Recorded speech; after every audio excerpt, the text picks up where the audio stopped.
Hello again everyone and welcome back to another Victoria 3 news video. My name is Derail and today we're going to be going over Dev Diary 132, which covers the new Immersion Pack Pivot of Empire.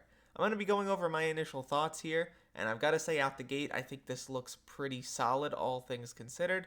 I didn't expect that we'd be getting any new DLC this year. I figured that would be pushed into 2025 after the big release of Sphere of Influence, but I've got to say I'm pretty excited. So let's launch right into this. Starting right out the gate, for the most important information for people who just want to click off this video already, it's going to be launching on November 21st, which is in about a month, and it's going to cost 10 euros. I don't know what the conversions look like for that. Maybe it'll be $15 like Voice of the People, but keep that in mind. It's going to be a little more expensive than something like Colossus of the South.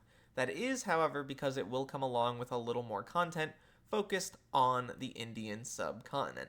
And as they state here, it's going to be focused on the events following the years of discrimination and suppression by the East India Company. It's also going to take us through the Indian Uprising, as well as the rise of the British Raj, which is going to be pretty interesting. There is a new video here you can watch. I will link it down below. I might use B-roll of it in the video, so if you see it later, that's that. I am very excited for this. I think it looks very good so far. And here is the infographic, as you can see, which goes over what is in this immersion pack. It's going to take us from Company to Raj. It's going to show us some more historical flavor events for things like the princely states.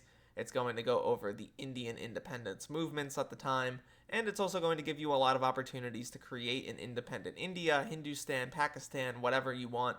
You will be able to do it. There is a lot of new characters in this DLC, a new paper map, which looks pretty good, and a bunch of new building, event art, and also character clothing, which looks really nice out the gate. I've got to say, they always hit it out of the park in terms of art. They have done an incredible job. This might be one of the prettiest games of all time, and this DLC definitely keeps up that trend. Next up, we also got an infographic for Update 1.8, and this includes national and religious movements, company building ownership, ideologically focused political movements, the Indian caste laws, discrimination rework with more detail and layers, famines, revised Indian uprising events, and a bunch of quality of life improvements and bug fixes.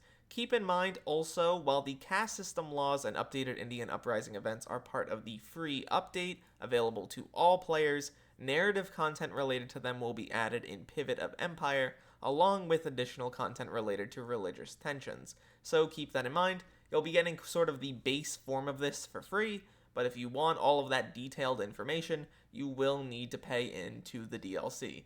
I like this system. I prefer that they do this than kind of leave everything in the DLC and not take anything out for free players. I feel like even if you're a free player nowadays, you get a lot of content for free, and if you're someone in the far future who maybe wants to pick up Victoria 3, that is a good reason to do so. You know, you have access to all of these systems, all of these features at a base level, and if you're like, listen, I've played a lot, I like the game, you can pay into any part of the game you want to, and there you go, you get a bunch of additional detail.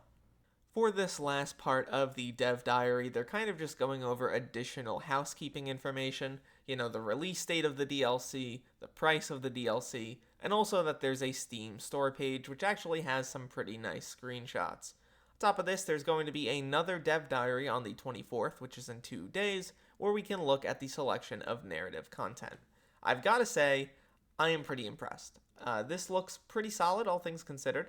I think that it's a good-sized DLC for, you know, coming off the tail of something like Sphere of Influence. I'm hoping that the higher quality that was seen in Sphere of Influence is seen in this DLC.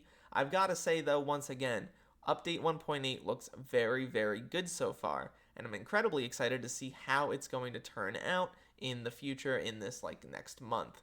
There is going to be a lot of information released over the next few weeks. I'm going to try to cover it as much as I can, so if you want to, please make sure to like and subscribe to stay in the loop. At the end of the day, though, my name is Derail. Thank you so much for watching this video till the end, and I'll see you next time.